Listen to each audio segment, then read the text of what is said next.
This is So Life Wants You Dead, a show that explores the intersection of illness, disability, healing, and creativity. 7 years ago, I was told I would need an emergency organ transplant. Before they put me under, I closed my eyes and imagined myself writing. Now, all these years later, I can say that was honestly what saved me. Well, that and a brand new liver. I'm Nora Logan, and this is a podcast on how looking at death helps you live. Before we get into today's episode, I wanted to take a moment to pay tribute to Tanya Ingram, who was our guest for episode 2 and the first person we ever interviewed on this show. Tanya passed away on December 30th, and she will be greatly missed. She was a poet, mental health advocate, and friend to many. We're so grateful to have crossed paths with Tanya, and her words, her work, and the imprint she left on the world will stay with us forever. There is so much to love about Tanya. The love she offered so freely, her generosity, her easy laugh and sense of humor, the way she spoke her poems out, and the way she spoke about her illness and hope. We're so lucky to have known her. A memorial fund has been set up in her honor. We'll put the details in our show notes in case you'd like to donate. In the meantime, revisit her work. Engage with her poems, watch her reading them out. Remember her. On to today's episode.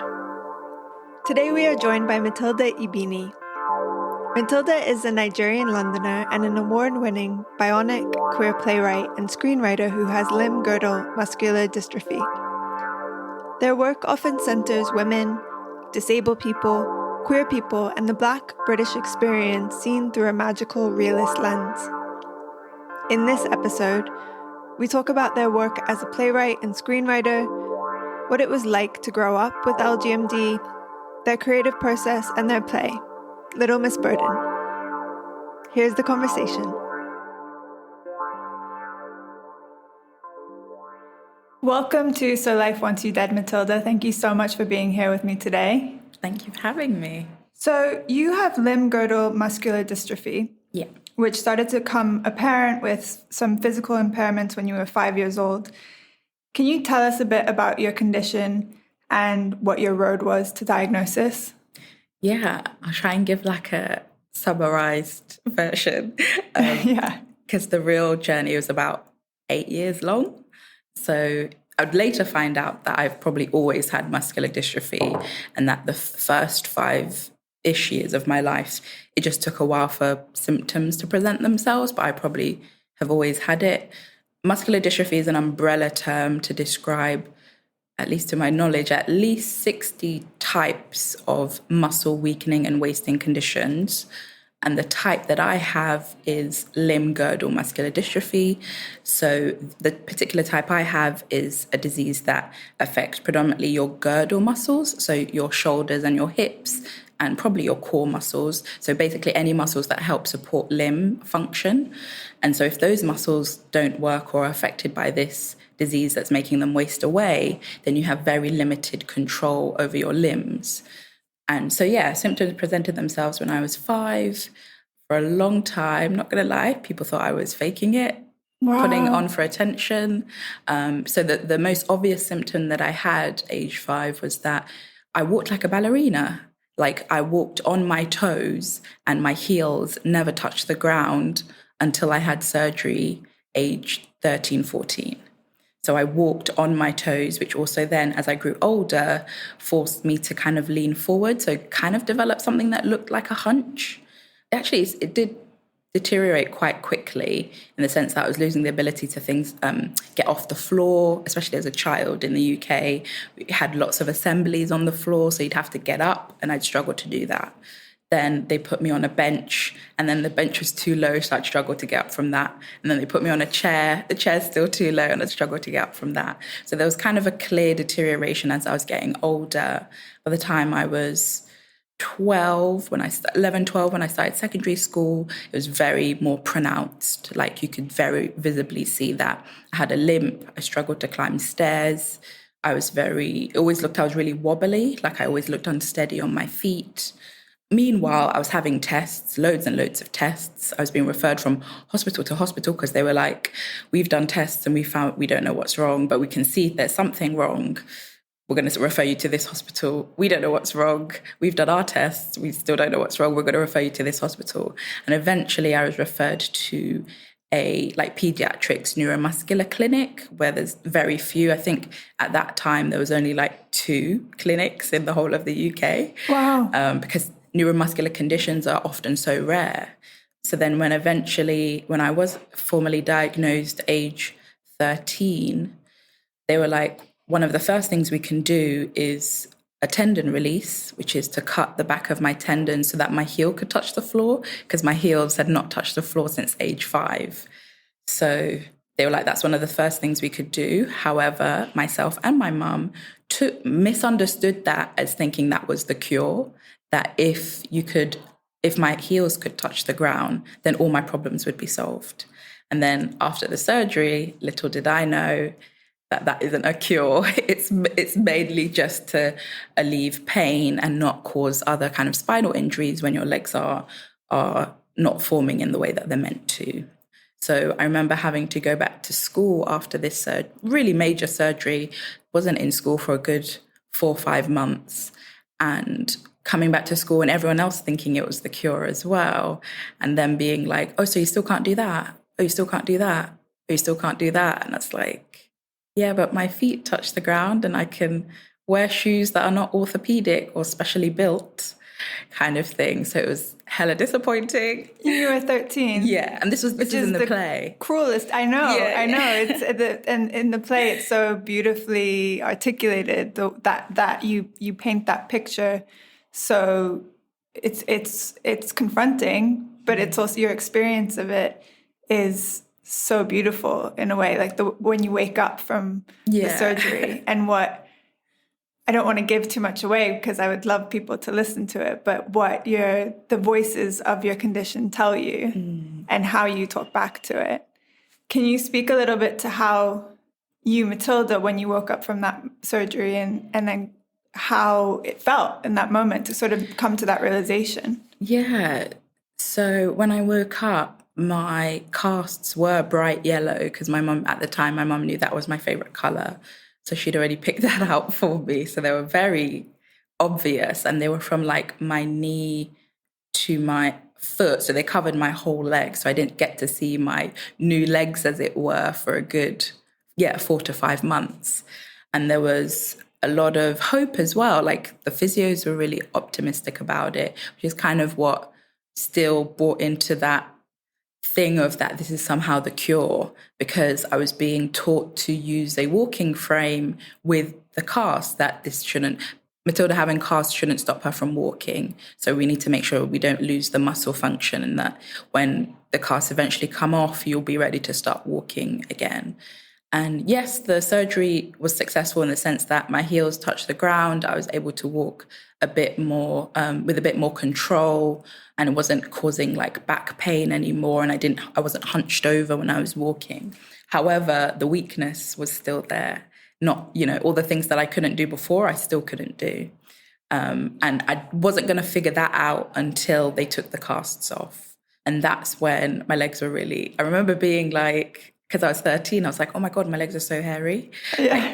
They've not seen any light. And I remember when my mum was helping me shave my legs and wash my legs. And I was like, oh, this must mean oh no, these are my new legs. I've got to do better with them now than I did before, until finding out that the surgery wasn't to take away all the other things that you can't do. It's just to improve the way that you walk. So it was a stark reality, a kind of reality shock, and it made me dread having that first day back to school. I was like, Mom, is there anywhere I can go to a different school? Can you just teach me at home? Maybe we could get a laptop or a computer and I could learn from home. I just don't want to go back. Yeah, and that age in particular, kids are relentless. Yeah, oh my God. It's wild. Like which I'm not afraid to share, that I was bullied from year 7 to year 13. So that's a long time of not just teasing. I had people steal money by phone, like take advantage of the fact that I can't chase you or fight back or anything like that. So it was very traumatic. And also I went to a Catholic school, so it was even hella judgmental, like more so than your average secondary school. They just felt this extra air of judgment because we're all meant to be Catholics as well. Yeah, and because you talk about this a bit in your work, this idea, especially in Catholicism, that you somehow, if you're sick or if you're disabled in some way, you're repenting. Yeah. Was that part of your experience at school? Definitely. Sitting in RE class and being told that the reason why disabled people exist or what have you is because they haven't yet repented for their sins, or that why disabled children exist is because they're being punished, or their parents are being punished for their sins. So the idea of, it was pretty negative, basically, the idea of just this constant, you've always done wrong. And growing up disabled, I'd hear very explicitly and also implicitly that like everything I do is wrong. The way that I walk, the way I climb stairs, the way I feed myself, the way I dress myself. No, you're not meant to do it like that. You're meant to do it like this. So it just felt, going to a Catholic school just felt like extra punishment, that, oh yeah, it's right for people to be making fun of the way I walk because I shouldn't be walking like this, kind of thing. And for a long time, there was a lot of like, which I feel like it festered a lot of that. I internalized a lot of that external bullying into kind of internal self-hate, because how else are you meant to kind of combat those narratives where everyone is saying that if you pray more, if you fast more, then you'll be better. And if you're not getting better, it's because you're clearly doing something wrong. Like there must be some kind of, everyone was looking for some kind of deeper meaning as to why was I born this way? What must my parents have done to quote unquote deserve me? When the reality is that disability is just random. It's a part of being human, that we're not all going to be able to do everything for all of our lives. And for some of us, that's much sooner. And for others, it's much later in life. But no one is ever not going to be touched by disability in some way or form. It is just part of being. Yeah. And there's this beautiful scene in Little Miss Burden, which is the play that we referred to before, that's on BBC Sounds that you can listen to. And it's between you and your mum, and you speak to this. The play is a coming of age tale about your experience. Yeah. It's autobiographical. And in the scene, you're saying, well, you know, this God that you speak of, Mum, and the prayers that you've been saying over me for so long, they're not working. And it means that there's something wrong with me. Mm-hmm. And then your mum, of course, says that you're perfect as you are, and that she loves you no matter what. But that projection onto you, especially at such a young age, must have really informed, and like you say, this internalized self-hate, internalized ableism from both a Catholic school, but then the ableist world that we live in. How has, through your writing and through just your own self-work and evolution, how has your perception of your condition changed? That's a really interesting question. One, I've had a lot of counseling, my God. And there's still a lot that I know I'm yet to even address, and things that I'm going to have to work through. So I know that's kind of like a lifelong journey in some respects. And it may not always be counseling, but some sort of therapy I know I'm going to need because of everything that I've been through, like really, some really, really traumatic stuff that I couldn't even put in the play because that was too dark. Yeah. You and me both. Therapy for life. You know. And I think one of the key things that I've learned is, one, I no longer blame myself for my condition. Like, you can't blame yourself for the genetics that you get. Like, that is the reality. I've had to really bring rationale into my life, but not rationale in the sense of just, I've had to bring kind of sometimes what some people might describe as a kind of like a radical compassion, that sometimes you may not understand why, but dealing with the thing can help you move forward, right? That I don't have to, there's never going to be a point where I turn around and be like, oh yeah, I love having limb girdle muscular dystrophy. It's my favorite thing in the world. No, right. I'm always going to hate it. I'm always going to get frustrated at it. However, my relationship to it is that I'm no longer going to punish myself. I'm no longer going to apologize for my existence. I'm no longer going to like live in a kind of regretful way. Like, oh, if I could do this, then I wouldn't be this, or if I could do this myself, then X, Y, Z. I'm kind of more living, okay, this is the reality of my situation. What would make me feel good right now? Or what would help right now? I've had to find the compassion that I can often show to others. I've had to learn to turn that inwards, because I think that's what a lot of the things that I internalized was just out and out like disgust of disabled people, like whether it was depictions that we saw in TV and film, the way that you'd hear people talking about disabled people that they don't know but would see in public. Like a lot of that I internalized because that's one, because we're a kid and we were a sponge, we absorb everything, we're taking in everything, but also realizing a lot of the ableism is steeped in myth. That's not the reality. People have just been kind of taught to think that's real or that's true, when in reality it's not. And I often think sometimes how would my life look if I never discovered writing and storytelling? Because through that, if people, for lots of different reasons, for capitalist reasons, for white supremacist reasons, why the ableist narratives exist, they exist.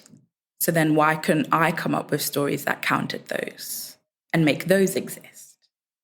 I think we so often, with that myth that you speak of, we are shown that disabled people are somehow less than human. Yeah. And yet when you look at how disabled people live their lives and the art that we create and what the worldviews that people have, it's so colorful, and the humanity is so rich, which is why your work is so important and why it's another way to look at the world, right? You refer to yourself as bionic. Yeah.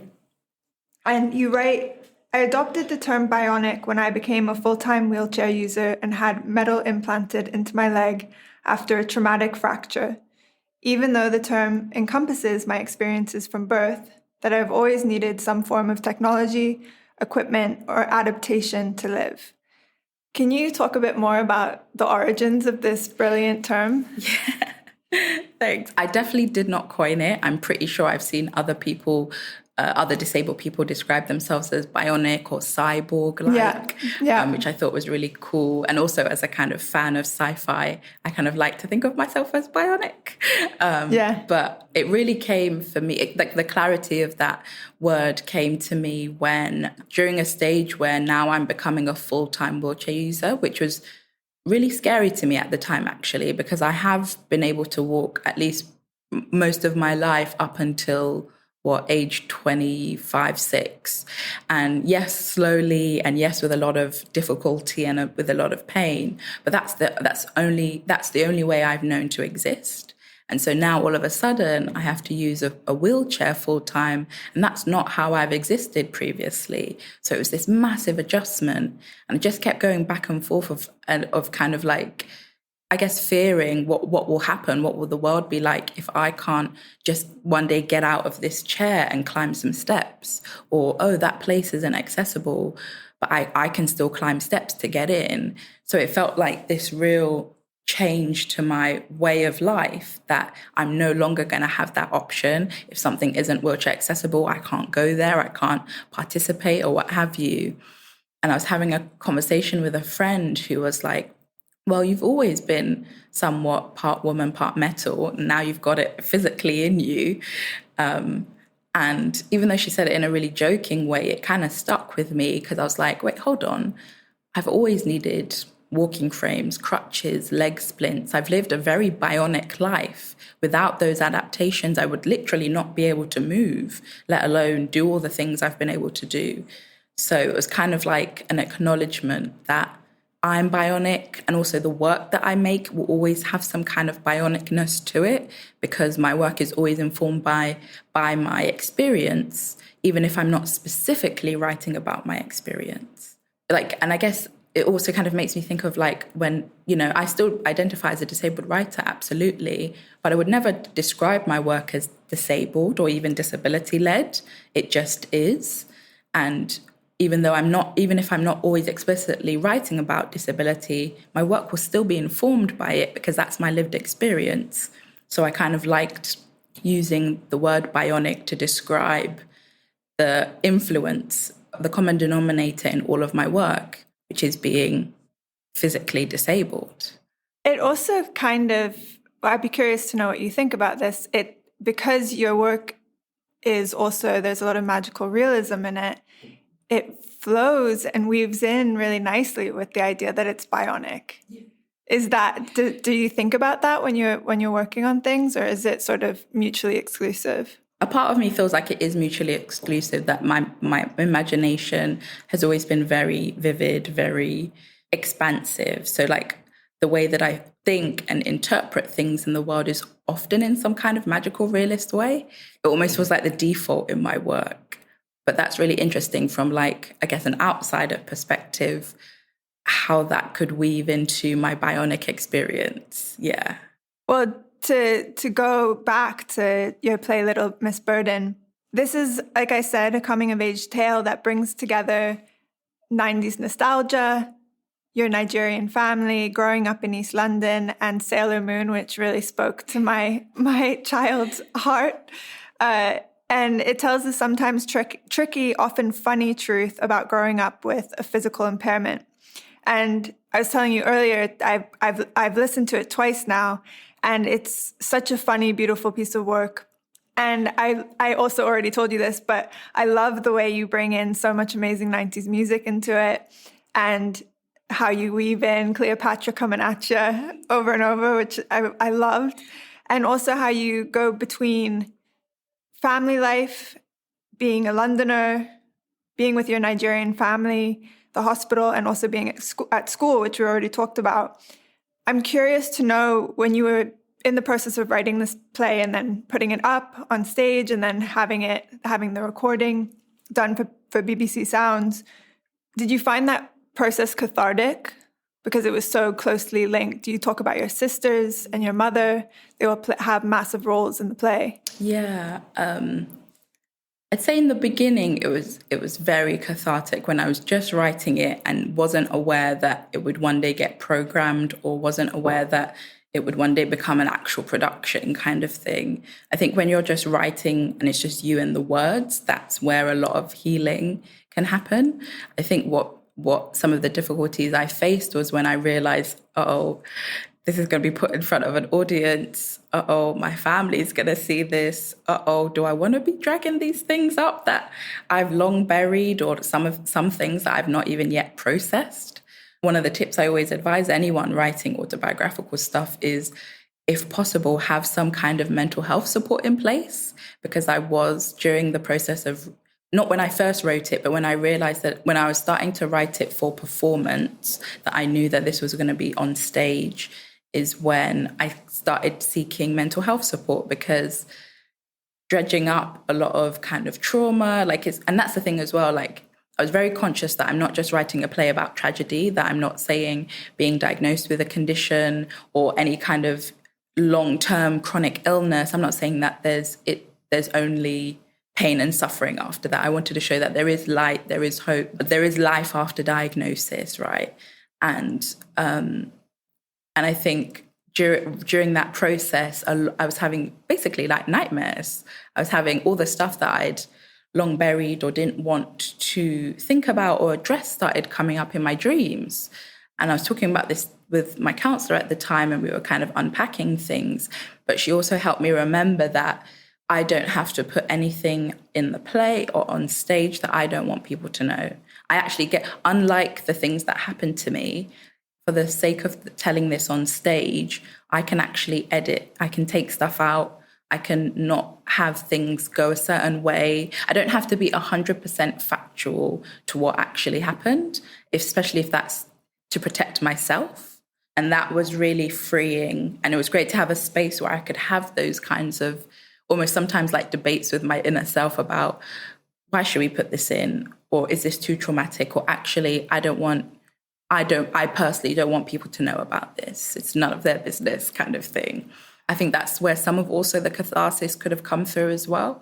That not that I was rewriting history, but I was getting to tell the story on my terms without any other voices. Like no one saying, oh, but this happened, or don't forget about this. It's like, that doesn't matter. This is my POV. And so, for example, the very brief but awkward conversation I had to have with my family about some of the things that were going to be in the play that they may not have been aware of, because those were things that I hid or kept quiet about as a teenager, made sure to give them a heads up, but also say that I'm okay now. That's stopped. That doesn't happen anymore, or have you. And also that the characters in the play are not 100% them. Because there are so many people involved in helping me get to where I am today, I couldn't put them all in the play. Otherwise, it'd be a 10-day play. Like, it'd be a saga, right? So a lot of the other people in my life are also in those characters. So you're kind of an amalgamation of lots of different people. This is not how I think of my older sister. This is not how I think of my younger sister. This is not how I just think of my mum. There are lots of different people mixed in with them. And they're just kind of avatars for all those different people.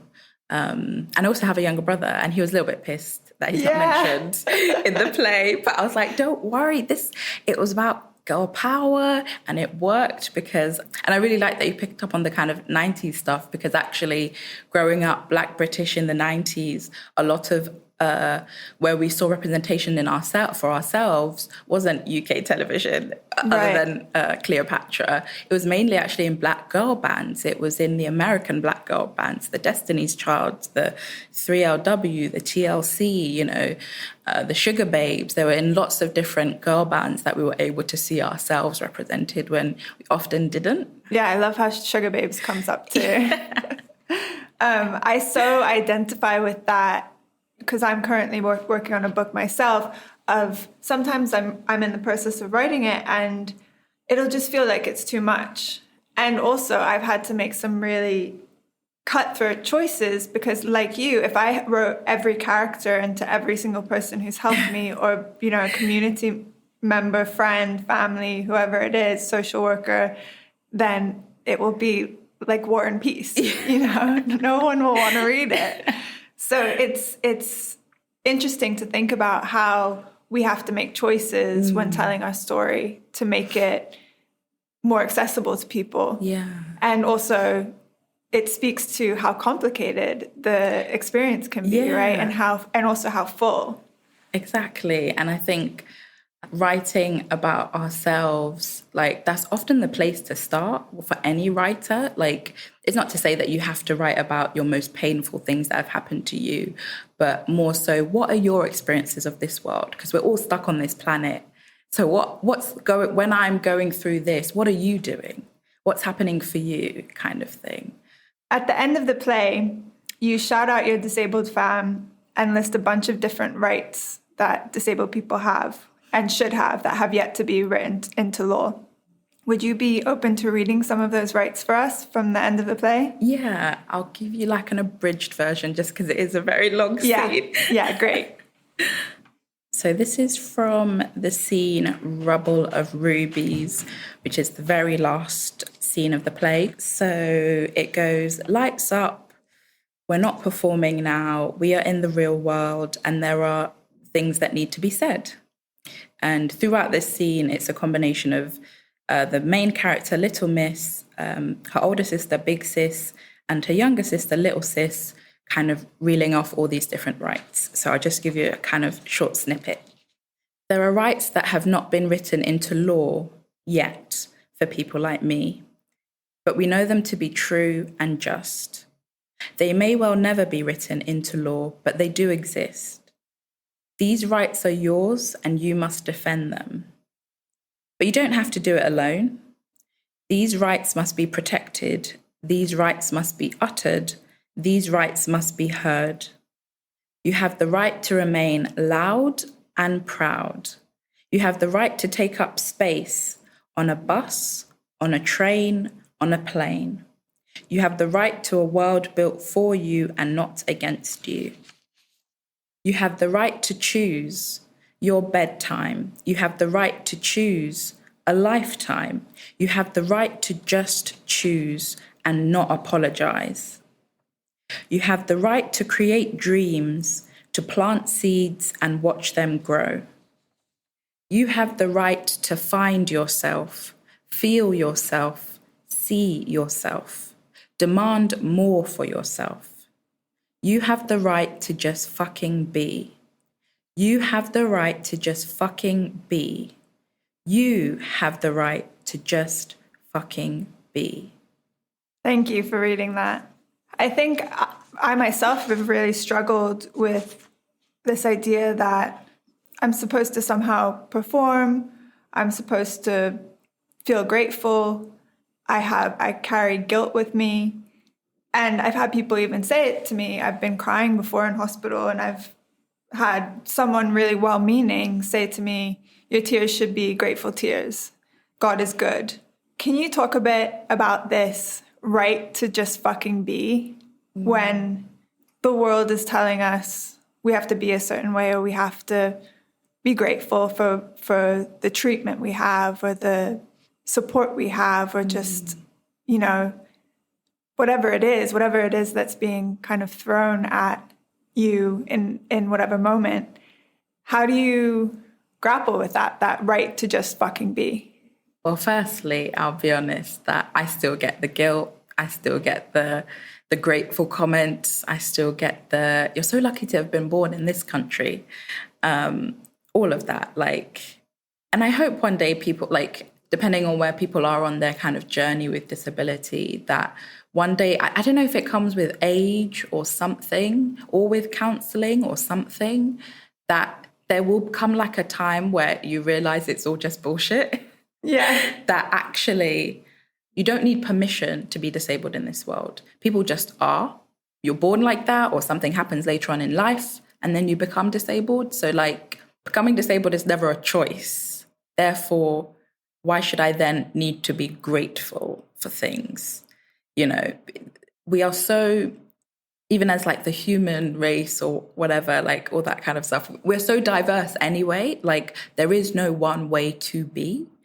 And I think a lot of the time when I look back, I was just asking, I just want to be myself. Am I allowed to just be myself? So long as I'm not bothering anyone, harming anyone, can I just be? For a long time, I thought I couldn't. I thought I had to be trying to get cured, doing the physios so that I don't get worse or what have you, doing all these surgeries or what have you. And actually, where did that get me? Except more miserable, more depressed, and incredibly anxious. And I think I did get tired at one point, because actually the world is asking a lot from me, or asking me to change my genetics, something I have no control over, when the world is much easier to change than trying to change genetics. Environments are much easier to change than trying to change genetics. So, and I didn't do this alone, definitely not. This is from having a support network. I definitely know that I too have privileges. Having a support network that I can rely on, having access to a care package where carers and personal assistants can provide the support that I need, being able to go to university and that experience, which then kind of set me up for being able to work for myself. I've had all these opportunities that have definitely afforded me privileges. So I'm definitely not aware that not everyone will have access to that or those opportunities.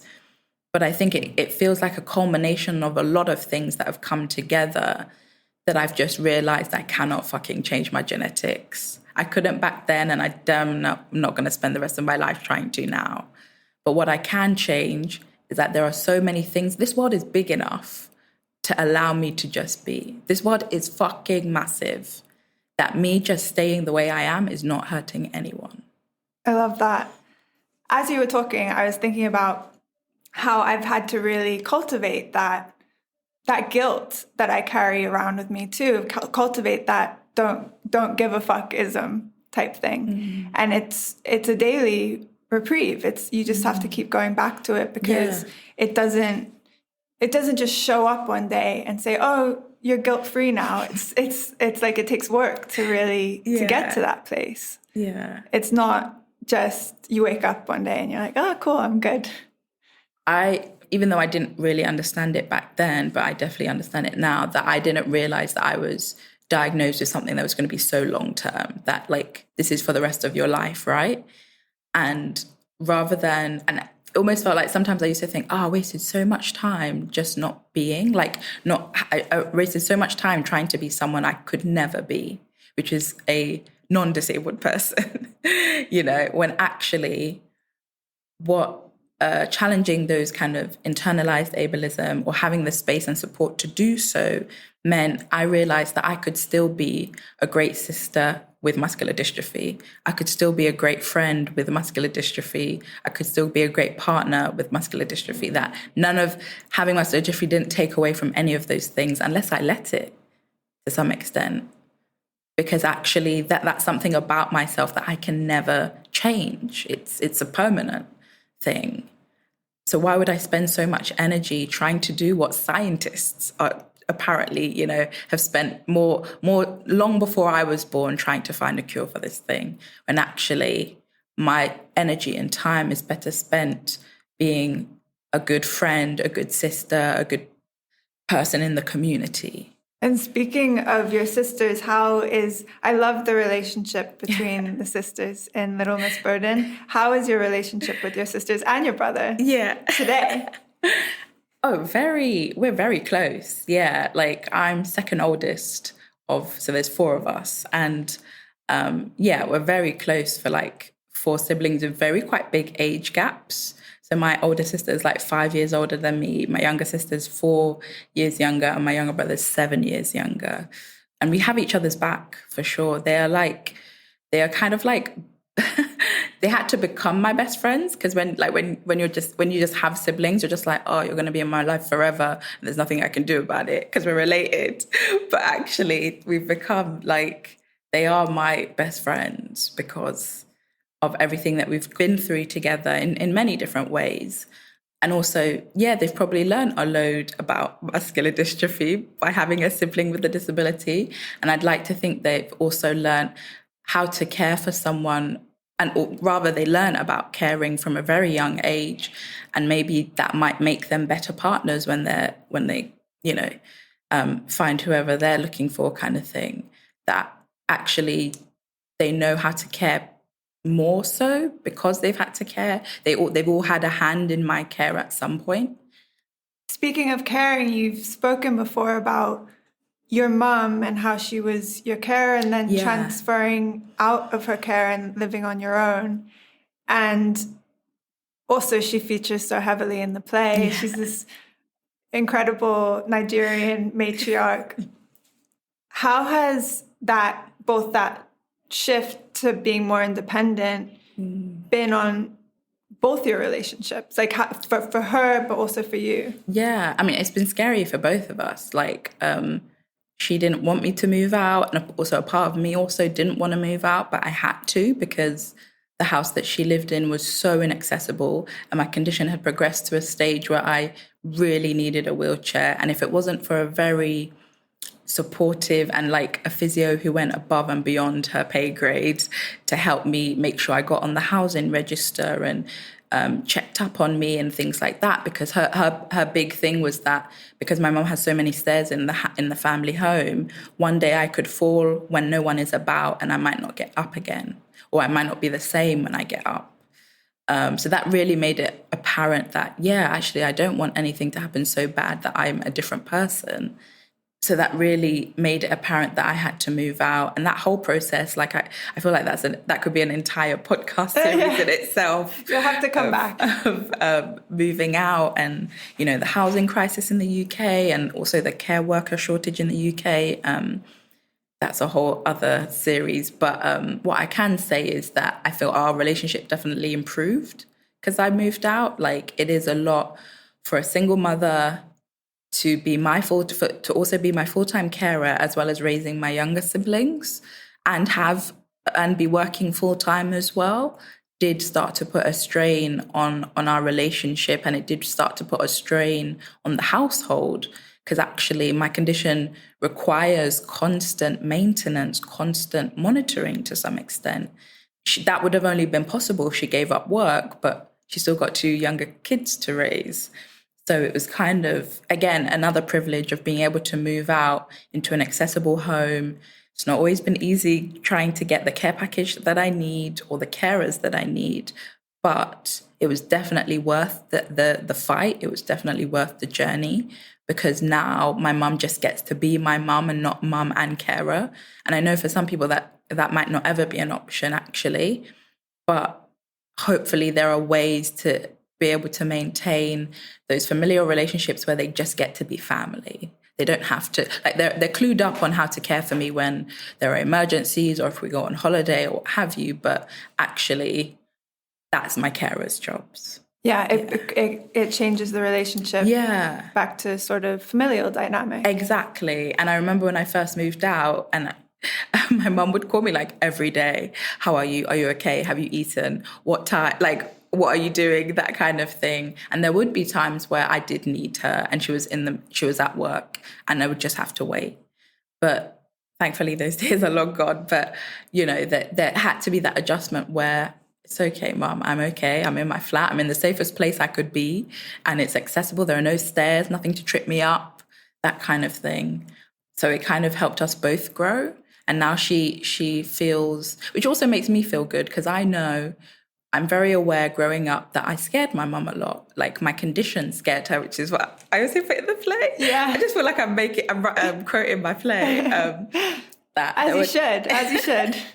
That there were times where I could see as a disabled child that I was scaring my mum. And it's not that I was doing anything to scare her. It was just the way that I moved. It was the way that I did things or couldn't do things. And now, for me, there's a little bit more peace and probably less guilt as well, knowing that my mum doesn't call me every day, but she does call every week. That she knows that I am being taken care of and well, and that if there is an issue, she knows that I will come to her, but also knows to trust that I can take care of it. Well, actually, this is a good moment to shift into talking a little bit about dating. Because, you know, having more independence probably means that you can go into the dating world a bit more.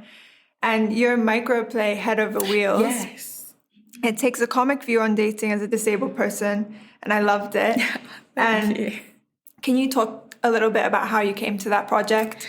Yeah, so that was originally which is what it's called, a microplay. So this, I'd met this director called Lyle Turner, and he runs a film company and a theatre company. So basically they commissioned 5 writers to write micro plays that were going to be performed on stage, and they couldn't be, I think, longer than probably 5-6 minutes, and they had to be about something that felt not necessarily controversial, but that drummed up a conversation.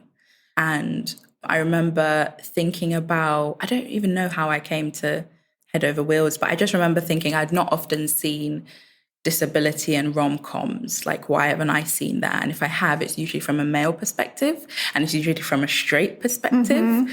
I was like, oh, that might be something if I could write something that was queer and that also had disability, but also wasn't about disability as well. It wasn't about, oh, woe is me, like, oh, I can't find anyone, or that people aren't interested in disabled people. It was actually more like someone who's I wanted to write a character who was very confident and assured in themselves.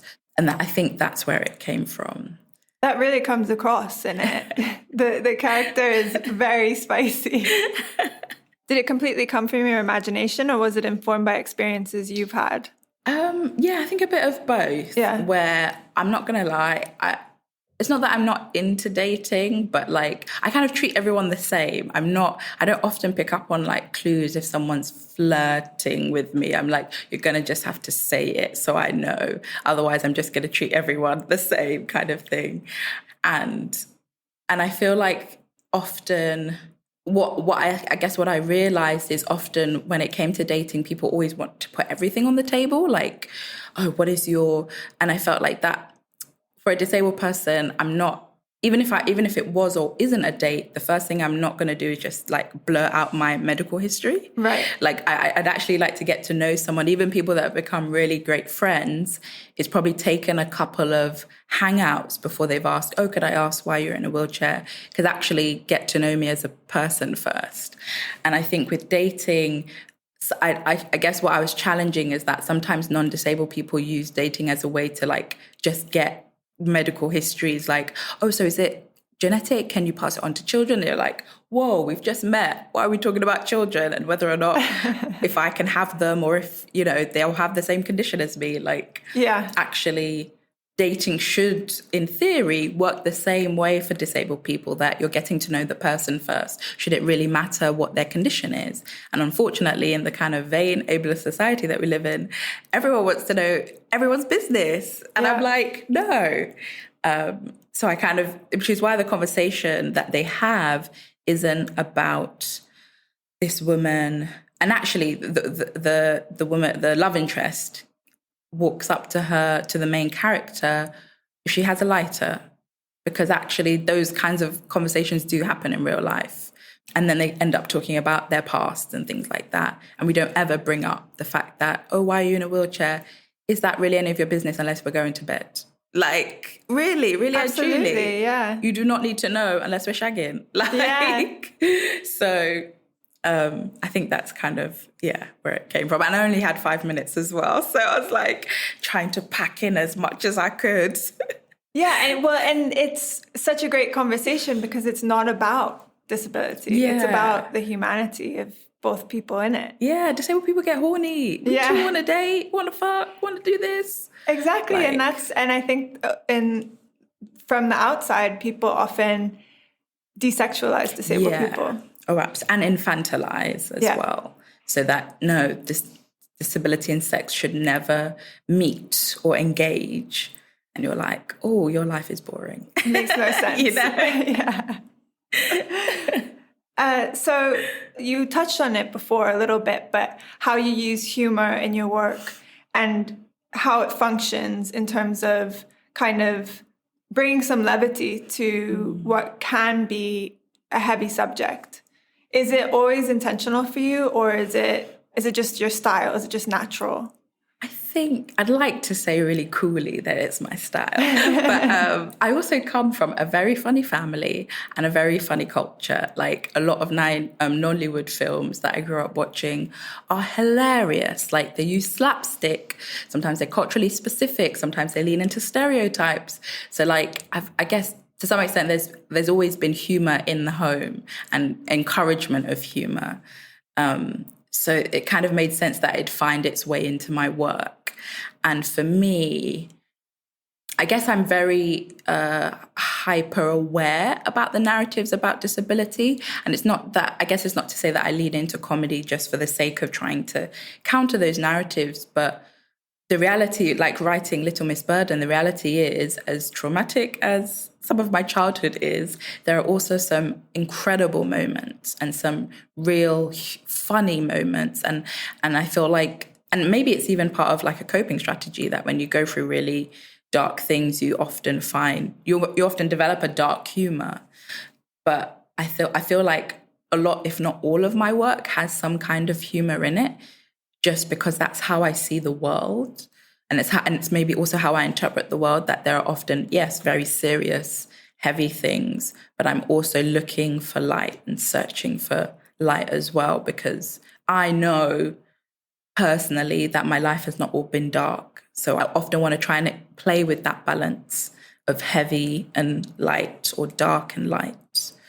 Yeah. And they say that tragedy plus time equals comedy. So I would also say that trauma plus time equals comedy. Yeah, honestly, like, I'm not even gonna lie, some of my humor is very dark. Like, I do go there in some work, and even just with like some of my really close friends know how dark I can go. Yeah, I'm here for it. I'm right there with you, Matilda. So in December of 2021, you wrote an article called Dear Fellow Writer. Would you read an excerpt from that for us? Yeah. So this was Letters to Fellow Writers, and it was commissioned by Theatre Fahudzi, which is a African-led theatre company in the UK, and they commissioned 5 writers to write letters to fellow writers out there, both in the UK and further away, about... it was specifically about applying or entering the Bruntwood Prize, which is one of the biggest playwriting competitions in the UK. But I think it was also about just reaching out to fellow writers during this time, this isolation. And I guess I kind of interpreted the brief about trying to, even though if you don't always do that, you'll always be a writer, even if no one ever knows that you write or no one ever sees your work. But if you want to make writing a career, you're going to have to kind of take some steps to put yourself and your work out there. So, I'm happy to read a little snippet of it. When deciding to become a writer, it is never an easy decision. It takes a dollop of courage, a heap of hope, and a sprinkle of fear just for good measure. This recipe is a mess, but what I'm saying is that it's not a decision one takes lightly. So if you're at the stage of thinking about it, good.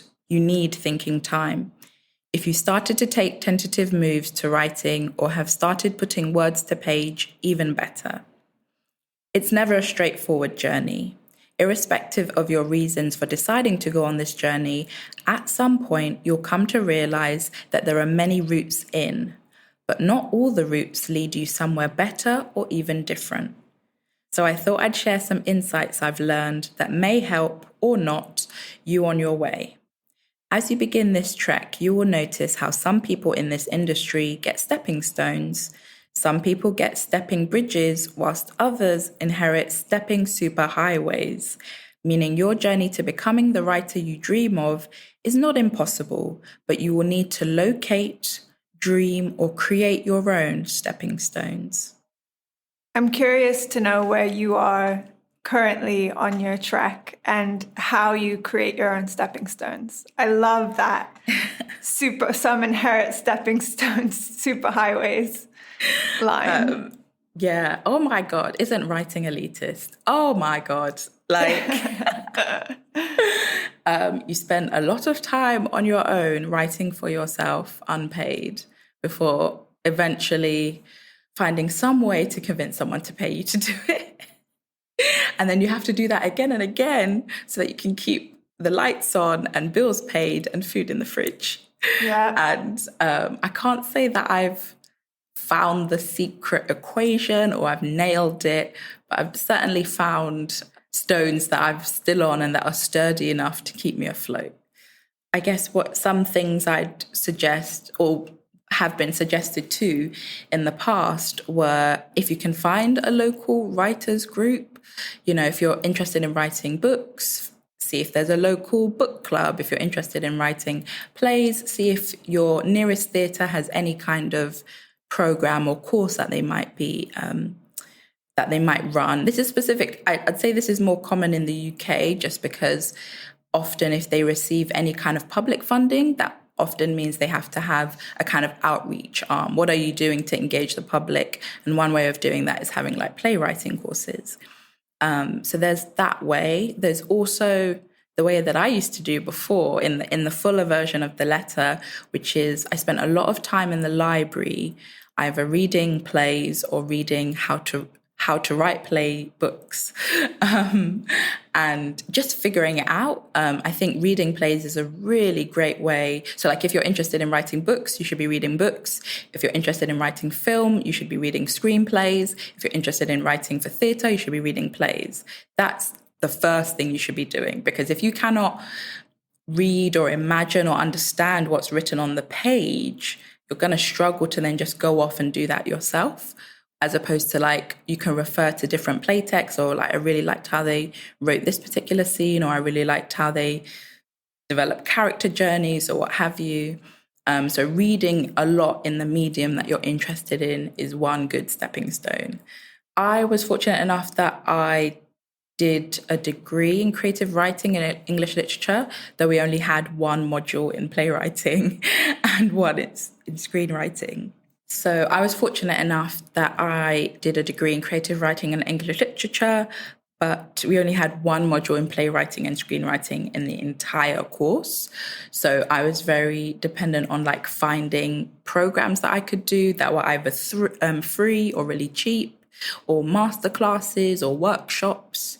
So I attended as many that I could find, really. Or YouTube is a great resource nowadays. There are thousands of videos from different countries about playwriting and screenwriting. So that you can find hours and hours of videos of how to, in terms of like the format, how do you break down a scene, how do you write a character biography. So like YouTube is a great and free resource. So if you can access YouTube, that's always a good place to look as well. Like I said, because I did a degree and then I managed to get a scholarship to then do a master's in playwriting and screenwriting. So I essentially had 2 years where I just got to write nonsense, like just explore, like, oh, could I write like this? Or could I write like that? So that 2 years was really invaluable to really developing my voice, trying things out, and also being allowed to fail. Because trust me when I say that, like, when you're beginning writing, a lot of the stuff you'll write will be shit. Like, it will be absolute garbage, but total shit. But if you keep going and have patience with yourself, you'll get to that point where your script is more than just readable. It's understandable. People can imagine it. People can see it. And that was it. Through if you aren't able to find a writing course or program or club, maybe think about starting one. See if anyone else is interested in maybe going to see theatre together or reading plays together and dissecting them. Anything that helps you get to grips with the understanding of the craft, I'd say do it. I think something that's a misconception, often looking from the outside in at creative people, is that, and especially writers, because there's all this sort of mythology around writing and how people write, the golden hours. Yeah. That a lot of people write for a couple of hours a day and that's it. And and some people write more, but as long as you write and you write every day, you're a writer. Excuse me, let me caveat that. Not every day even. It's you write and you write when you write. Yeah. I think some people will say if you write and you write every day, you're a writer, but I think it's actually you write when you write. I write when I can. Yeah. Because sometimes, and not sometimes, probably every week there's a day or a time that I can't write. So I have to write when I can. And that has to be good enough. And it is, because it works for me and it still enables me to be able to write to make work, because I don't write just for myself. I'm often writing for performance. I know that hopefully whatever I'm writing will one day be seen by an audience, but even to get to that stage, I have to write when I can, because the reality of my condition is no day is the same. There's one day where the pain is so bad I can't get out of bed, and there are other times where the pain is bearable where I can sit in my wheelchair. Yeah. So speaking of projects and what you're working on right now, you're working on a film, is that right? Yes. Called Caring? Yes. Can you tell us anything about it? Yeah, so co-written with my co-writer Gabriel Bissett-Smith, who is also a director, and he'll be directing it. And it's really exciting. We've had some really exciting meetings. Film development is weird and long. I don't think they don't tell us that. They're just like, oh, you find rich people who have money and they give you the money to make your film. That's a lie. And then it takes 15 years. It takes so long. And we've been co-writing this for like 6 years now. And we're just finally making some exciting headway. But yeah, so Caring is about a young disabled woman called Tony who finds out her new perfect carer, because good care is hard to find, that her new perfect carer, March, is also a serial killer. And instead of doing the responsible thing like most adults do and would report her to the police, they instead end up tag teaming Thelma and Louise style to take down the local social services. Oh my God, that's so good. I can't wait to see it. It's basically a revenge fantasy. Yeah, that's awesome. Well, we'll look out for that whenever it comes to fruition. Thank you. So I always like to end with 3 questions. And the first one is, if you lived in a world that completely catered to LGMD, what would that look like? It wouldn't have gravity. I love that. We'd all be floating, so there'd be no need for stairs, there'd be no need for pretty much anything. Everything would be accessible to everyone when there's no gravity. That would be sweet. Floating and also, around. because we're floating, everyone has to move slower. We can't move to the same pace and speed that this capitalist society has us moving at. We'd have to slow down when there's no gravity. You have to take your time. I love that. And not rush. Yeah, and not trip over yourself and try to, just because things rush take ahead. longer. Yeah, exactly. Because things take longer. You have to take your time, look after yourself. People they're not as stressed when you take your time. Beautiful. Matilda, what's one thing you do to keep yourself creative each day? Music. I've got different playlists for different moods, different occasions. I've got different playlists for different projects. Music is one really important thing for me. Because I often, because I'm a massive fan of music videos. So the music videos of Janet Jackson, Missy Elliott, Beyonce, they're all mini films. They're always so cinematic, or Janelle Monáe. Oh, yeah. And so music often is a really great way just to take me away for a little bit, from our reality or from the stresses of whatever's going on in my life. I can just go away somewhere for however long the song is or however long the playlist is and just be. I think that's really important in creativity, is also knowing when to stop and to just rest. And engage with other beautiful things and artists and people like Janelle Monáe who create worlds for us to enter into. Exactly. I want to get lost in someone else's imagination. Yeah. And finally, what's one phrase or saying that you always come back to? Something that my mum says a lot, which is no one knows tomorrow.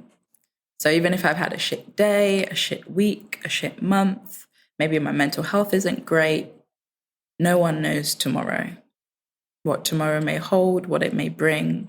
And it's a small thing that she says, but I hold on to it a lot because there's a lot wrong with the world at the moment. Yeah, and may we just keep hoping that tomorrow's a brighter day. Yeah. Thank you so much for being here today, Matilda. It's such a pleasure and an honor to speak to you. Thank you for having me. It's been really lovely. That was our show, So Life Wants You Dead. Thank you so much for listening. You can engage with Matilda Ibini's work on their website, matildaibini.com, where you can find out about their upcoming film and stage work. I also really encourage you to go listen to their play, Little Miss Burden, on BBC Radio 4. You can find a link to that and more information about them in our show notes. This episode was made in collaboration with and support from Soho House. Many thanks to Jamila Brown, Min Shrimpton, Camilla Weston, Olivia Garrity, Sigal Mohammed, and Erica Bonet. Our illustrations are by Renee Fagan. And if you like what you hear, please subscribe, leave us a review, rate us on Apple Podcasts, Spotify, or wherever you get your podcasts. If you love us, rating us and subscribing really makes a difference. You can find us on Instagram @SoLifeWantsYouDead, where you can follow along for updates about the show. Thanks so much, and see you next time.